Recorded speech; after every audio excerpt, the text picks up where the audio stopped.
2 weeks in ICU. And all the people I thought were my friends didn't even bother calling. I'm serious. It's terrible. When you are in need, you know who your friends are. And the ones that called, I didn't expect them to call.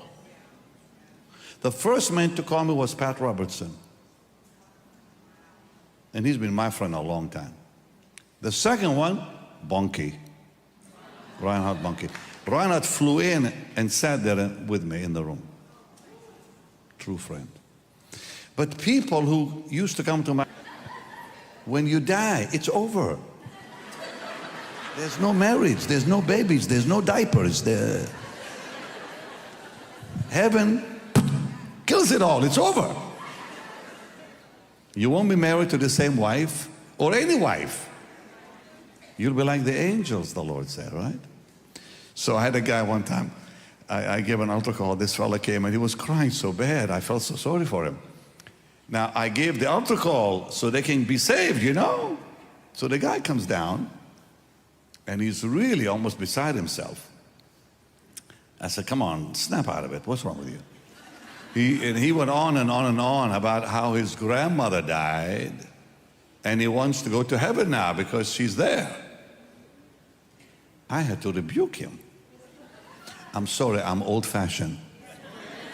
I'm a Jesus man. I will always be a Jesus man. And it's time to be, all of us, a Jesus people. So I said, listen, I said, Jesus did not die so you can go see your grandmother. What is this? He didn't want Jesus, he just wanted his grandmother. It's all messed up right now. People are messed up a little bit.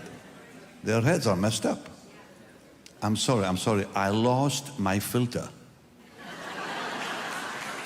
I say it like it is. So if you get offended, I don't care. I'm not here to please you, you know. I'm not going to stand before the judgment seat of you. I'm going to stand before the judgment seat of Christ. And I am, believe me, I'm getting ready for that moment, even now. I had an experience in 2015 that really changed my life. And that's why I'm talking like this to you. I was in the hospital almost dead. Almost dead. Congestive heart failure. The doctor said, had I been late one day, I'd be dead. One day. My ejection fraction was down to 14. You nurses, how many of you are nurses here? If it's under 20, you know where the heart pumps, you know?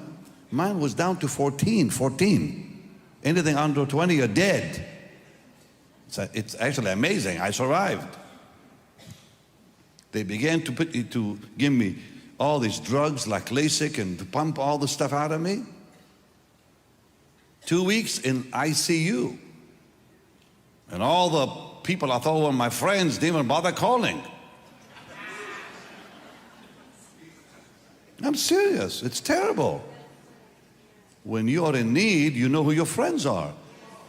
And the ones that called, I didn't expect them to call. The first man to call me was Pat Robertson. And he's been my friend a long time. The second one, Bonke. Reinhard Bonke. Reinhard flew in and sat there with me in the room. True friend. But people who used to come to my crusades, whom I made them known to the world, didn't even call. Not even one of them called. It's okay. Who cares? It's all about Jesus, not people. But you know, the thing is, you wake up to reality, you know, when you go through something like that. And then I see these nurses in the hospital who weren't even Christians, some of them. But they knew who I was. One guy, he didn't look like normal, you know. He had too many tattoos on him. And I don't, you know, Oh my. Had I seen that guy on the street, I would probably cross the street, gone the other way. But he was one of my nurses. And he came to take, every day they would come and take blood. And I got so tired of them putting those needles inside of me. And I said, do you have to do this again? Every few hours, here you come, you know. I had holes everywhere in my body. He says, it's time you listen to me now. He said, I watched you when I was a kid on TV. And you always told us to trust in the Lord. I'm telling you now, have faith. That's what he said. He did not even look like a Christian.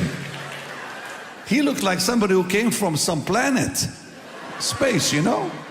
But my goodness, I saw such love with those people who didn't look right, you know. They showed the real love of Jesus came out of these nurses, male nurses and female nurses, and they were crying when I left the hospital. They were rejoicing. It was wonderful. My doctor, who was, I guess he was somewhat of a Christian, I'm not sure, to Yansang, he's from the Philippines. He grabs my hand, you know. He starts crying. The guy starts crying.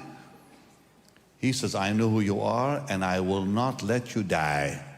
And I thought, oh my God, I'm dying. I didn't know it was so bad, you know. He says, I won't let you die. Okay, thank you. So I come out of the hospital, and I have a dream, and this is what changed me. That's why I'm like that now, you know.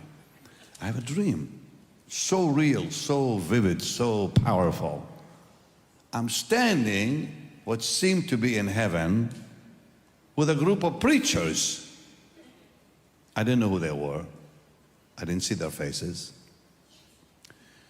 We were all standing in this line together, dressed in white robes of all things. And I saw the Lord on the right side of this most beautiful gate, massive gate, sparkling with looked like diamonds on it. And then across the way I see a lady I knew, Jeannie Clattenburg, who is in heaven now. She died years ago with cancer in Orlando.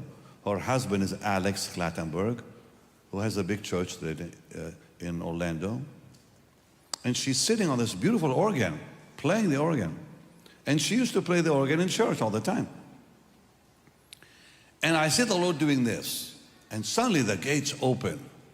And she played the most beautiful music came out of that organ. And then the second person, the same thing, and so on. And then the Lord did this.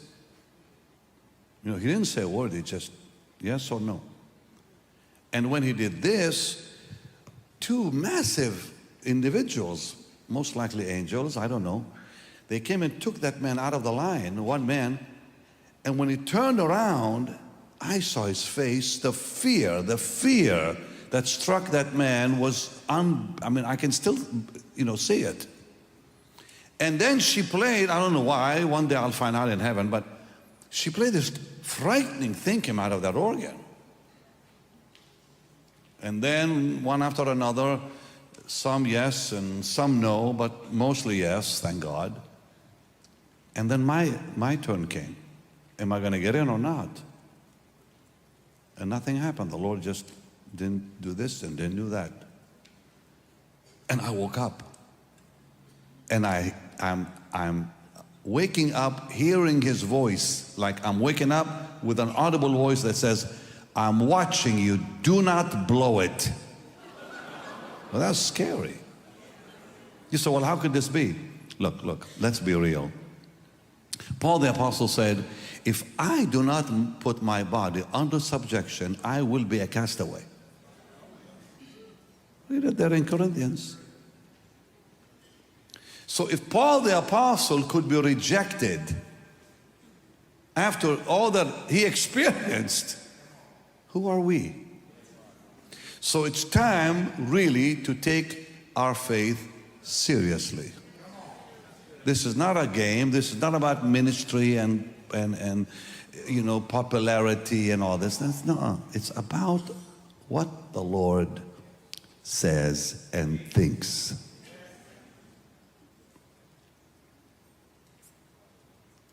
Dear Eddie Long, came to see me one day after all the people saw on the news. That man was scared to death. He wanted to know what I thought. I said, it's not what I think. And I had never met him before. I said, it's not me. It's what he thinks. And later on, he had cancer and died. Who cares what your pastor thinks about you? Or your friends? What does Jesus say about you? That's what will decide if you are in or out.